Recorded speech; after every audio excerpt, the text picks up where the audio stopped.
ദൈവത്തിന് മഹത്വം. നോമ്പിൻ ദിനങ്ങളിലെ വചനധ്യാനത്തിലേക്ക് പ്രാർത്ഥനാപൂർവ്വം സ്വാഗതം. ഇന്ന് ധ്യാനിക്കുന്നത് മത്തായി എഴുതിയ വിശുദ്ധ സുവിശേഷം 8-ാം അധ്യായം 16-17 വാക്യങ്ങൾ. വൈകുന്നേരമായപ്പോൾ പല ഭൂതഗ്രസ്തരെയും അവന്റെ അടുക്കൽ കൊണ്ടുവന്നു. അവൻ വാക്കുകൊണ്ട് ദുരാത്മാക്കളെ പുറത്താക്കി സകല ദീനക്കാർക്കും സൗഖ്യം വരുത്തി. അവൻ നമ്മുടെ ബലഹീനതകളെ എടുത്തു, വ്യാധികളെ ചുമന്നു എന്ന് യെശയ്യാ പ്രവാചകൻ പറഞ്ഞത് നിവർത്തിയാകുവാൻ തന്നെ. യേശു തന്റെ ഒപ്പം ഉണ്ടായിരുന്ന ശിഷ്യൻ പത്രോസിന്റെ അമ്മാവി അമ്മയ്ക്ക് സൗഖ്യം കൊടുത്ത ശേഷം ആ വൈകുന്നേര വേളയിൽ സംഭവിക്കുന്ന സംഭവ വികാസങ്ങളാണ് മത്തായി ചില ചുരുക്കം വാക്കുകളിലായി ഇവിടെ രേഖപ്പെടുത്തിയിരിക്കുന്നത്. ഇതിൽ നിന്ന് ചിന്തിക്കുവാൻ കഴിയുന്ന 3 അനുഭവങ്ങൾ. ഒന്ന്, കർത്താവിന്റെ വാക്കിന്റെ ശക്തി അല്ലെങ്കിൽ വാക്കിനുള്ള അധികാരം. യേശു വാക്കുകൊണ്ട് ദുരാത്മാക്കളെ പുറത്താക്കുവാൻ തക്കവണ്ണം അധികാരം ഉള്ളവനെന്ന് ഈ ഭാഗം വ്യക്തമാക്കുന്നു. അവൻ വാക്കുകൊണ്ട് ദുരാത്മാക്കളെ പുറത്താക്കി.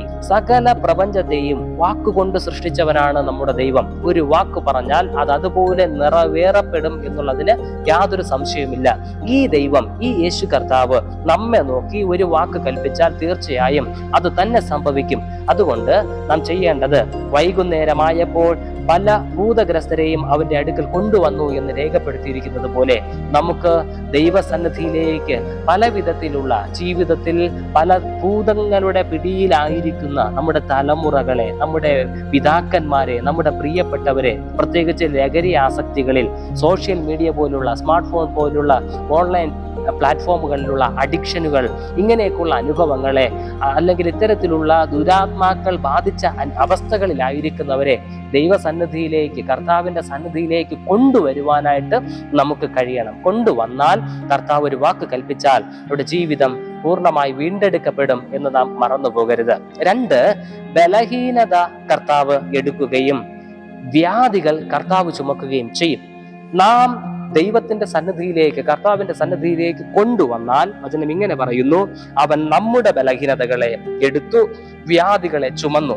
നാം നമ്മുടെ ബലഹീനതകൾ ചുമക്കേണ്ടവരല്ല എന്നും നമ്മുടെ വ്യാധികൾ നാം ചുമക്കേണ്ടവരല്ല എന്നും വ്യക്തമായി ഇവിടെ യെശയ്യാ പ്രവാചകന്റെ വാക്കുകൾ ഉദ്ധരിച്ചുകൊണ്ട് മത്തായി ഒന്നുകൂടെ ഓർമ്മിപ്പിക്കുകയാണ്.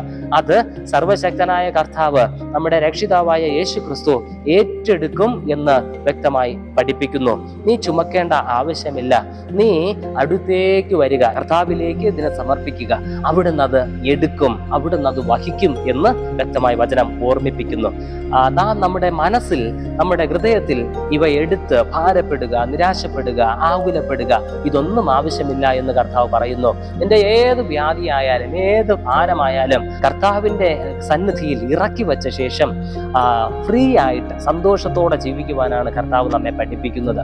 അതിന് നമുക്ക് പ്രാർത്ഥനാപൂർവം ശ്രമിക്കാം. 3, ഇപ്രകാരം ഈ വചനം പഠിപ്പിക്കുന്നു, കർത്താവിന്റെ അടുക്കൽ വന്നാൽ സമ്പൂർണമായ ഒരു വിടുതലാണ് കർത്താവ് നൽകുക.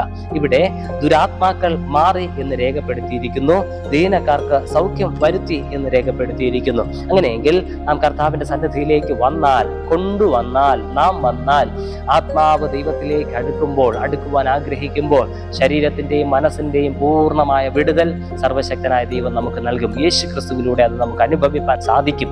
അതിനുവേണ്ടി സർവശക്തൻ ദൈവം നമ്മെ സഹായിക്കട്ടെ. നമുക്ക് ദൈവസന്നിധിയിൽ വിനയപ്പെടാം. കരുണയുള്ള കർത്താവേ, അങ്ങയുടെ സന്നിധിയിലേക്ക് ഞങ്ങൾ അടുത്തു വരുന്നു.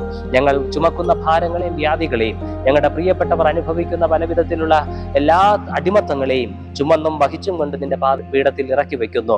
വിടുതൽ അങ്ങ് നൽകണമേ, പൂർണ്ണമായി അവിടുത്തെ വാക്ക് കൽപ്പിക്കണമേ.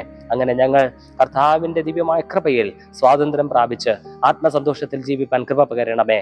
ആമേൻ.